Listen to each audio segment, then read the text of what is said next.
Pronto, Carlos. Agora minha API escala infinito usando serverless. Só que meu banco de dados não escala junto. Hoje a gente vai resolver esse problema usando Azure Tables.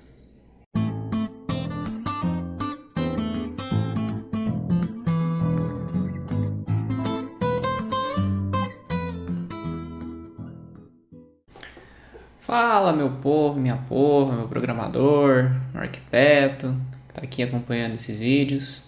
No vídeo passado, a gente falou de como a gente escala as nossas APIs usando REST com Azure Functions, né, que é uma alternativa para o Kubernetes, uma alternativa para as scales de web apps que a gente tinha para os monolitos. E daí a gente fez alguns testes de carga e viu que a gente consegue escalar, dar um throughput bem bacana nas nossas aplicações, sem se preocupar muito com infra, né? Deixando que a infra se vire sozinha, lá não tem que você ir lá montar um cluster ou qualquer coisa do tipo. Só que daí vem a próxima pergunta. Tá, beleza, mas a aplicação escalou. E o resto? Não tem um banco de dados?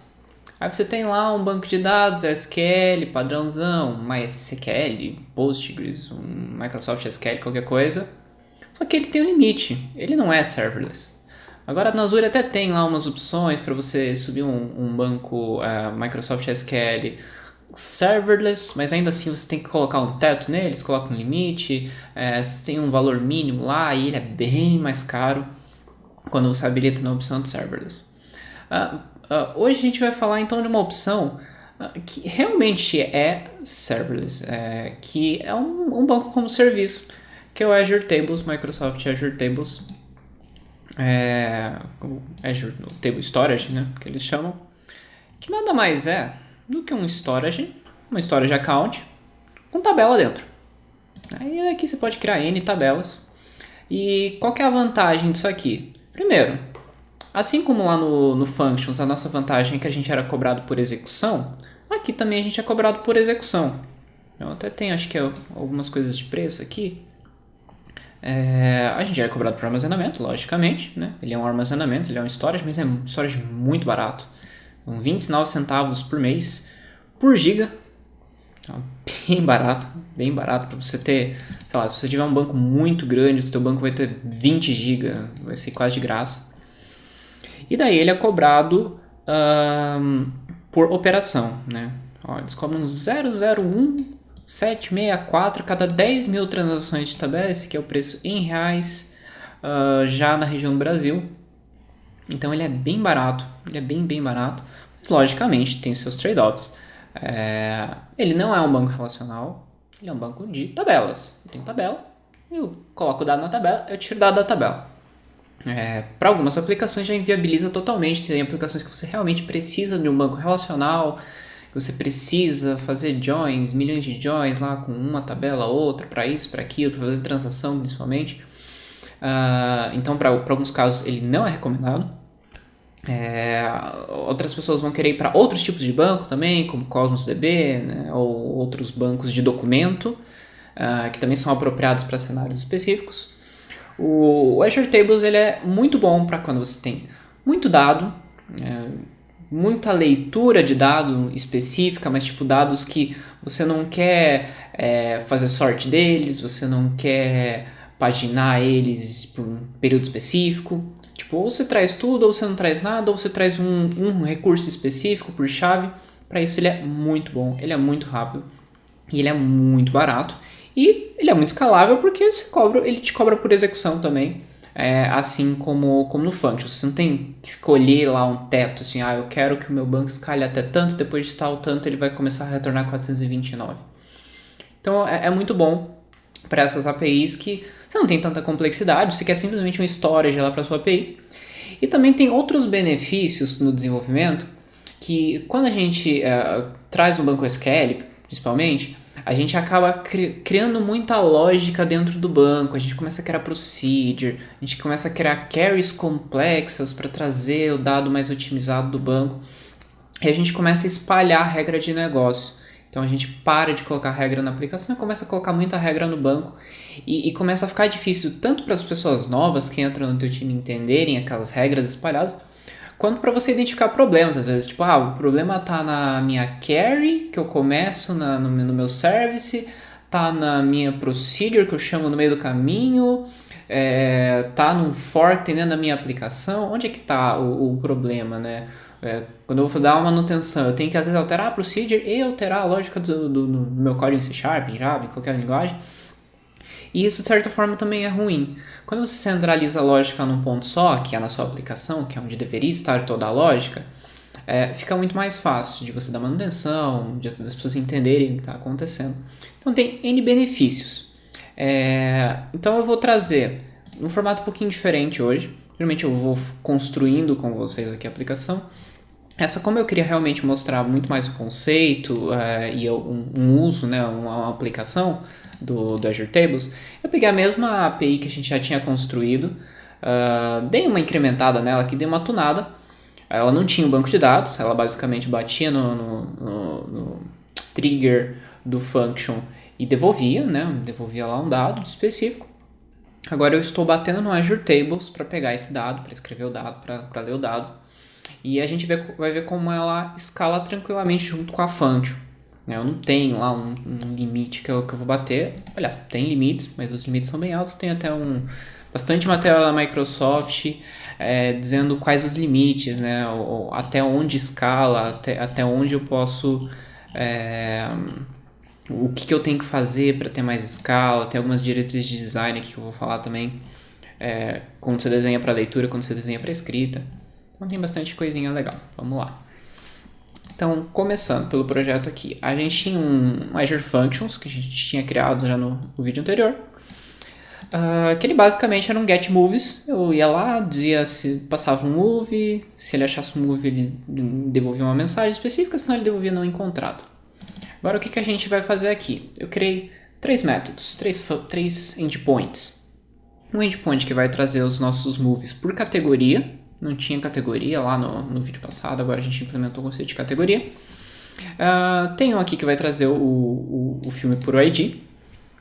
E tem um create aqui, que eu criei só pra gente poder criar um filme aqui. Então, o que tem de diferente aqui? Do create, que a gente não tinha falado de create no vídeo passado. Aqui eu tô lendo um body, que eu não lia no outro, né? Era tudo get. Deserializo ele usando o Newtonsoft JSON aqui, padrãozinho, tá dentro do framework mesmo. Valido se o nome e a categoria são obrigatórios, né? Senão eu retorno um 400 aqui com um erro. Insiro no meu repositório, que lá dentro uma conexão com Azure Tables. E devolvo ele aqui, né, que foi o 201 criado, beleza. E daí nos meus gets, eu tenho um get que eu recebo uma categoria. E daí nessa categoria eu valido, né, ela aqui, se ela não existe, se veio preenchida, na verdade. E tento buscar os filmes por categoria. E o outro aqui eu tento buscar o filme por ID. Ok? Então vamos para essas implementações aqui do repositório. Primeira coisa, como é que eu conecto com o meu Azure Tables? Então você vai pegar lá na sua conta do Azure. Você vai no Storage Account qualquer, você vem aqui em Access Keys, dá show nas keys aqui. Não adianta olhar as minhas keys, porque eu vou resetar elas depois do vídeo. Mas você pega aqui a sua Connection String e você instala um pacote que cadê aqui o pacote? Microsoft Azure Cosmos Table. Apesar de estar no Cosmos aqui, eles unificaram o SDK, mas o SDK do Cosmos é usado também para as Azure Tables. Não necessariamente a table que tem no Cosmos, eles têm uma table do Cosmos que te dá mais performance e tudo mais, e tem uma table separada que você consegue usar com o Storage Account normal.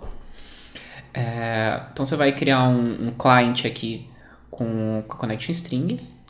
Aqui eu estou criando estático porque eu não estou com injeção de dependência nesse projeto, não é o objetivo desse vídeo mostrar a injeção de dependência no Functions, posso fazer um específico para isso depois. Então aqui eu estou criando estático no meu repositório. O ideal é que vocês injetassem isso aqui na injeção de dependência do que vocês estiverem usando, como singleton também. Então aqui static não está tão longe também do ideal. Eu criei uma constante aqui só para armazenar o nome da tabela, né, que vamos chamar a tabela aqui de movies. Eu criei essa tabela antes, aqui eu vim no meu Storage Account, vim aqui no Storage Explorer, vim aqui em tabelas, dei um botão direito, Create Table, criei uma tabela movies. Ela não tem nada, por enquanto, né? Ela só tem whole key, partition key, que eu já falo sobre elas. E daí aqui, você injetou o teu table client, ele já tem um método aqui para você pegar, né, a referência da tabela, pelo nome da tabela.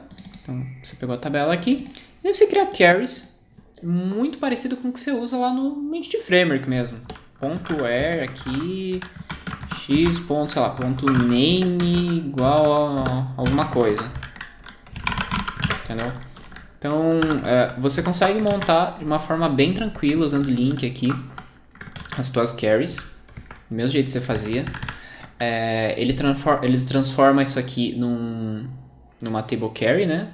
Do tipo específico, que é um objeto move aqui. Esse objeto move precisa herdar de table entity, que é do pacote lá do Microsoft Azure Cosmos Table. E esse table entity que é o que vai me dar aqui as coisas que são do próprio tables, que é a partition key, whole key.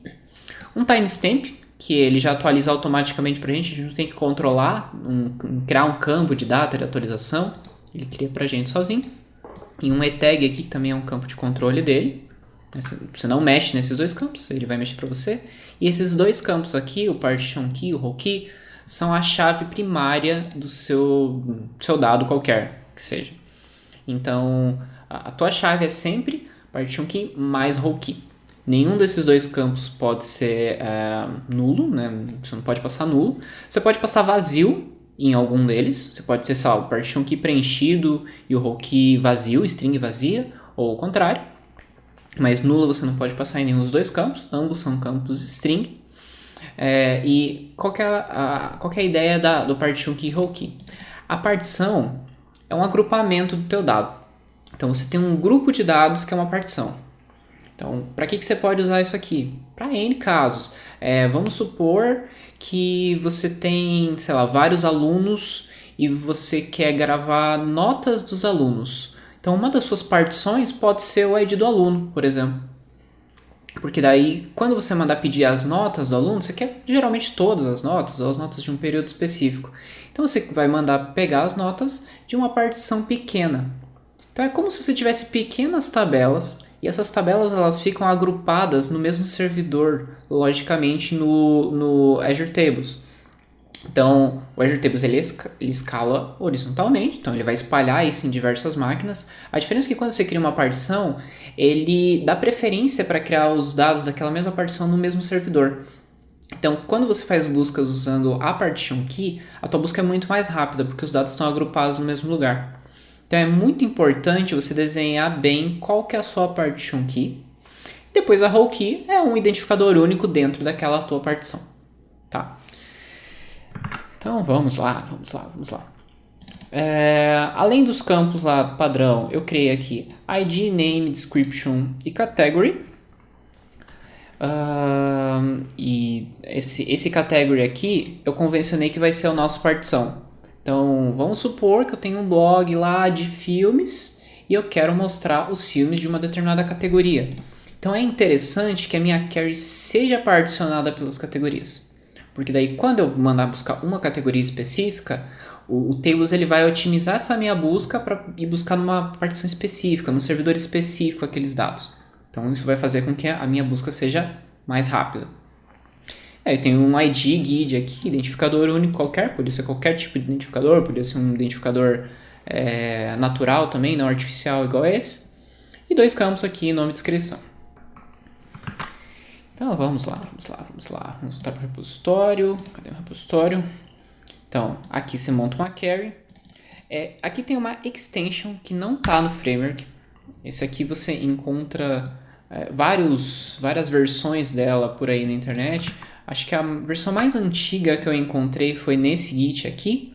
Inclusive ela não funciona necessariamente para essa versão de pacote que eu estou usando, então tem algumas alterações ali. Essa foi a primeira versão que eu meio que encontrei, tem um artigo aqui explicando como é que ele foi feito, para que ela está sendo usada. Aqui ela tem alguns controles também da paginação do próprio Tables, porque ele traz de 1000 em 1000. Então, uns exemplos de uso. Mais para trazer tipo, de onde que veio essa extension. Mas ela é bem padrão.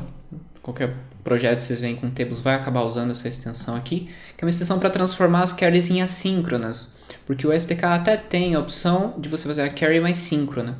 Então aqui é uma forma simples de você fazer a carry assíncrona. Fez a carry aqui, vai trazer uma lista lá de movie, né, um enumerable no caso. Aqui mesma coisa, o get by id é a mesma coisa, a diferença é que eu dou um first aqui, não tem um get específico. E aqui eu estou buscando só pela whole key. Aí aqui um cuidado. O ideal é que quando você busca um objeto por id, você busque ele pela partição e pela whole key, né? Pela partition key e pela whole key. A carry mais otimizada de todas, que ele sempre vai te dar mais performance, é quando você busca pelas duas chaves ao mesmo tempo. Depois disso, a carry mais otimizada é buscar só pela partition key, porque ele vai pegar a partição inteira e te devolver a partição inteira. Se a partição for muito grande, ela vai ficar lenta. Mas, em geral, essas são as duas formas mais corretas. Aqui é uma forma não performática, porque ele vai pegar essa whole key e vai buscar em todas as partições. Então, ele vai buscar em todos os servidores que eu tenho partição espalhada, esperar todos os servidores responderem para daí agrupar o dado e me devolver o dado. Então, essa é uma carry não otimizada. Tá? Qualquer outra carry que você faça, tipo, eu quero buscar por name. Ele primeiro faz a carry total da partição que você está passando para ele, ou se você não passar a partição, ele vai pegar tudo e daí fazer uma consulta por name para você. A diferença é que ele vai te trazer menos dado na API, mas dentro do servidor ele vai trazer tudo, ele vai pegar a partição inteira. Tá? Então, buscas que antes no SQL você podia colocar um índice, por exemplo, eu quero colocar um índice pelo nome. Aqui você não tem um índice pelo nome. Mas como você consegue particionar o dado de forma mais inteligente do que você geralmente faz no SQL, você acaba tendo mais performance. Ok? E sem contar o problema da escala. E aqui um insert. Mesma coisa, aqui eu só estou criando um ID artificial, né, para esse meu movie recém-criado. Estou setando esse ID na whole key, estou setando a category na partition key. Digo aqui que eu quero criar uma operação de insert or merge e executo essa operação. Você também pode fazer essa operação em batches de até 100, desde que a partition key, seja igual para esses 100 registros, ok? Então, na contagem lá no custo, ele vai continuar contando a 100, mas você consegue mandar agrupado e tem uma performance bem legal para quando você quer fazer inserção de muito dado, tá? É bem bacana, bem rápido. Ok, dito isso, temos uma function chamando um repositório. Vamos só dar uma testada dela aqui local, para vocês verem ela rodando.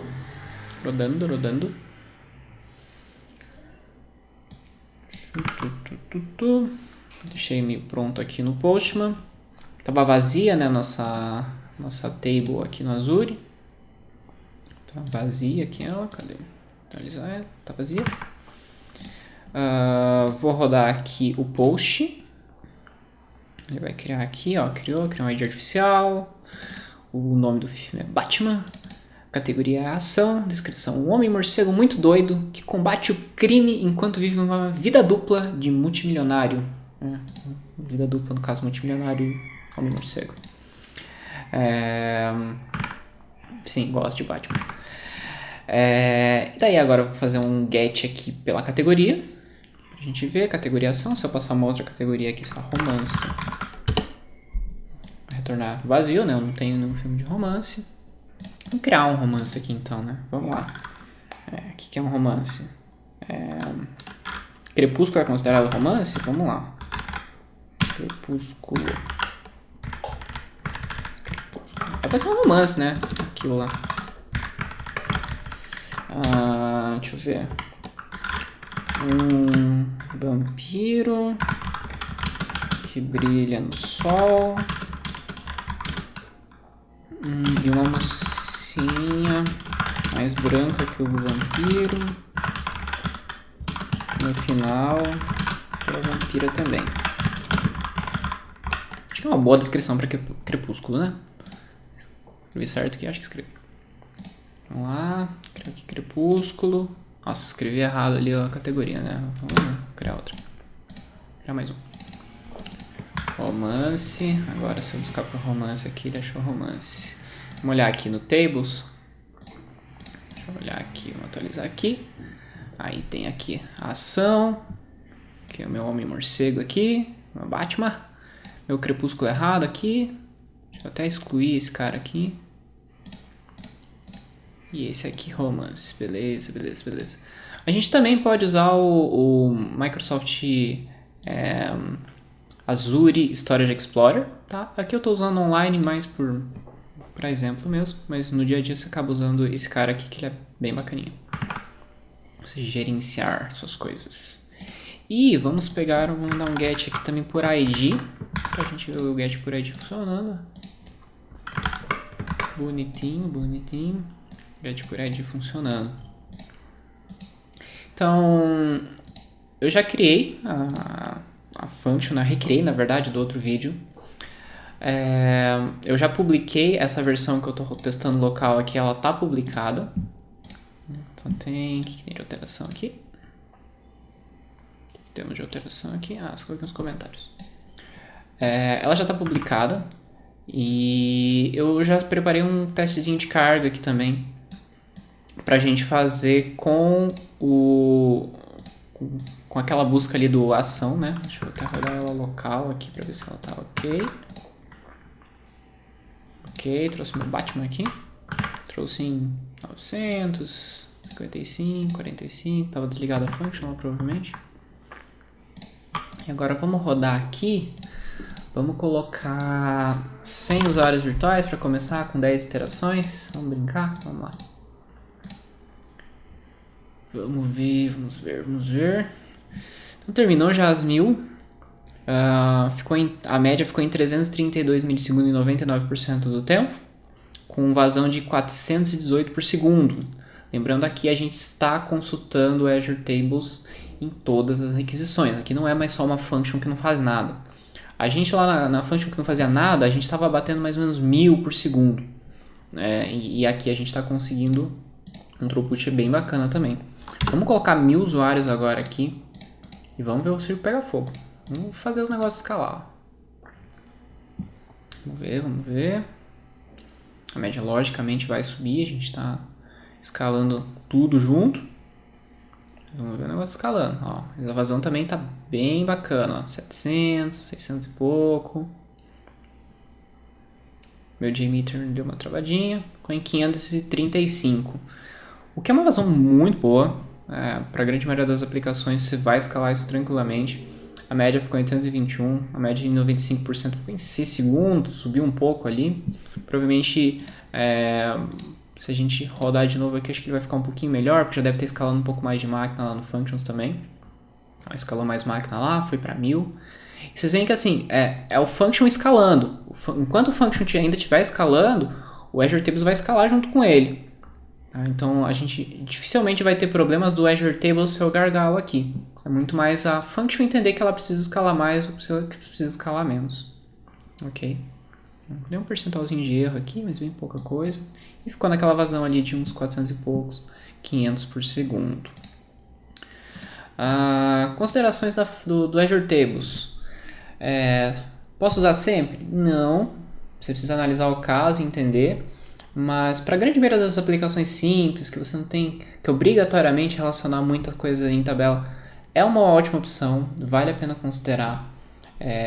Eu tenho usado na prática, no dia a dia, não estou trazendo nada aqui que porque é hype, porque é legal, porque as pessoas estão falando, estou trazendo coisas que eu realmente uso na prática e que estão me trazendo resultado tanto financeiro, que eu estou reduzindo o custo, quanto de escala, quanto melhorando o dia a dia do meu desenvolvedor mesmo, né? do meu time de desenvolvimento. Então, Azure Tables é uma ótima opção. Vale muito a pena ler as diretrizes de design, alguns exemplos que ele dá aqui, design para consulta, design para modificação de dados, porque ele vai te dar muitas dicas de o que você faz, o que você não faz, né? Então, ele fala bastante também de estratégias que você usa para você fazer, às vezes, duplicar o dado para ter uma otimização para leitura, ou ter muitas partições para otimizar para escrita. É bem bacana, a documentação é muito completa, muito completa.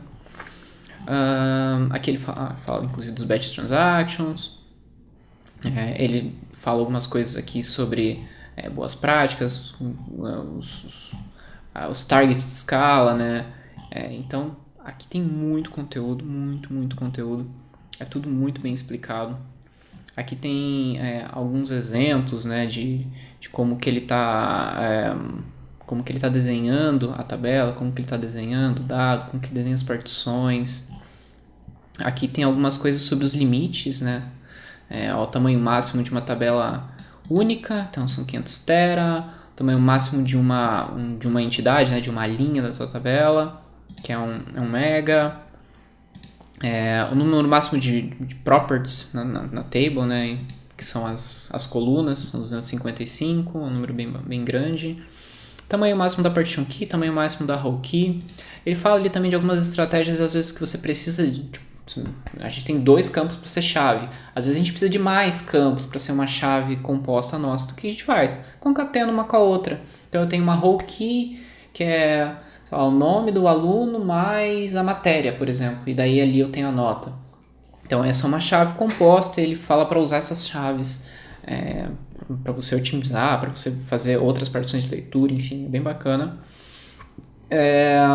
Máximo de throughput por partição é 2.000 entidades por segundo e por storage account 20.000 transações por segundo, assumindo que que o entity size é de um kbyte, né? Então, que é um tamanho médio lá. Então, escala bem. Se você precisar escalar mais, você cria outro storage account. E da tua aplicação, você pega e começa a particionar lá um pedaço da minha aplicação, lê e escreve produtos. Então eu tenho um account só de produtos. Eu tenho um outro pedaço da minha aplicação que é o carrinho da aplicação. Você tem um outro account de carrinho e eles vão ter limites diferentes, ok? Então, eles falam aqui sobre as considerações de custo também, que geralmente o table storage não é caro, né? Que é interessante você entender também a quantidade de transações, o quanto você vai armazenar, mas geralmente é muito barato. E por isso eles sugerem que em vários casos você desnormalize, que é o que você costuma fazer ao contrário no SQL, né? Você normaliza tudo num banco SQL para ter performance, ou para ter performance em determinados pontos, ou menos em outros, né? Aqui você desnormaliza tudo. Você duplica o dado, triplica o dado, quadriplica o dado, porque é barato você ter o dado quadriplicado, só que daí você consegue ter buscas mais inteligentes nas suas queries. E o preço a gente já tinha falado, uma bagatela, eu tenho utilizado bastante, a gente está migrando uma aplicação bem grande, que trabalha com muito dado o tempo todo, e o Azure Tables caiu com uma luva, tem resolvido bastante dos nossos problemas. É isso aí, então para esse vídeo era essa a ideia hoje, trazer algo mais conceitual, mais de vocês entenderem os porquês de usar o Azure Tables. Então não esqueçam de se inscrever, de curtir, de dar like, de ativar sininho, essas coisas aí, de compartilhar lá quando... compartilhe esse vídeo com o pessoal, compartilhe no Facebook, no LinkedIn, onde vocês quiserem compartilhar, no bate-papo da UOL, enfim. Compartilha com todo mundo. Para eu continuar trazendo mais vídeos, a minha ideia é tentar trazer pelo menos um por semana sobre N assuntos. E comenta aí dos assuntos que vocês querem ouvir. Assuntos do mundo Microsoft, não Microsoft também, quem sabe a gente traz alguma coisa. É isso aí, até a próxima.